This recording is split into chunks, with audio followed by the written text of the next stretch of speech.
The USA and EU now lure corporations with lavish subsidies. It's hard for Britain to keep up there. There is a lack of a comprehensive industrial strategy and the money, and that's the reason. And retail indeed has problems too. UK retailers posted lower sales in July. In a month-on-month comparison, revenues fell by 1.2%, as the Statistics Office ONS announced in London on Friday, pointing to bad weather conditions and high inflation. Analysts were surprised by the strength of the damper.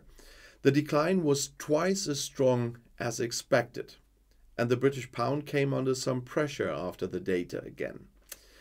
The setback for British retailers is only the second in the current year. Revenues had risen for 3 consecutive months prior to the July sales decline. For June, the Statistical Office reported revised growth of 0.6%, previously it was 0.7%.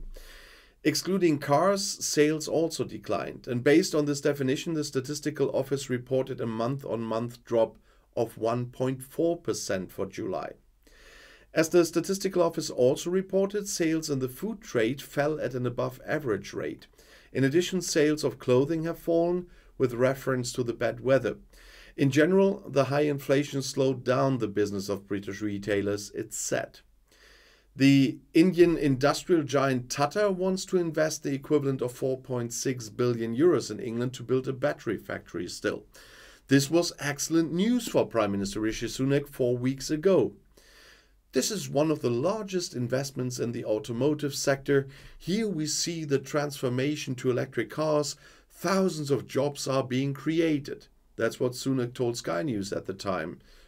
From the company's point of view, there were good reasons for the investment. Tata owns the English brands Jaguar and Land Rover, and the need for car batteries will also be great in the UK. But that alone was apparently not enough. The group is said to have received subsidies of 600 million euros. This number has not been officially confirmed, though. The UK is in a race to attract industry. More and more corporations can choose where to settle. And subsidies play an important role. The US had launched a multi-billion-dollar subsidy package, the Inflation Reduction Act, as it's called. And the European Union is also providing much more generous funding and will launch a similar package in autumn called the Net Zero Industry Act.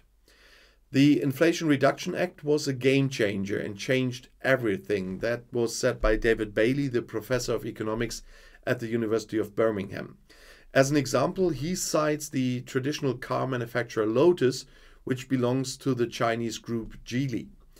Even the UK-based company Lotus is considering building a plant in the US, made possible by money from the Inflation Reduction Act. Founder Asher Bennett said he could get around €100,000 more in subsidies per vehicle in Germany than in England. But at the moment, it doesn't look as if the government can do anything to counteract the huge subsidy packages in the USA and the European Union.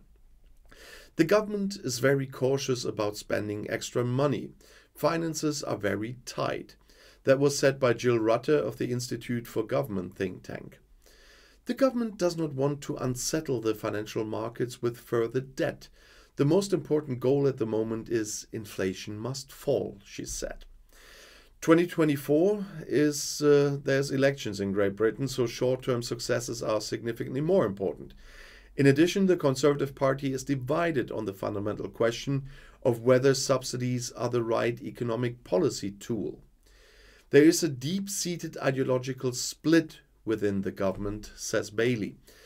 There are liberal politicians who reject subsidies. Others in the party advocate the payments to spur the shift towards a green economy, and most importantly, a zero-carbon future. But, as we learned in recent weeks, especially because of the EULER's impact on the by-elections, the government is not very fond anymore of net carbon policies. And so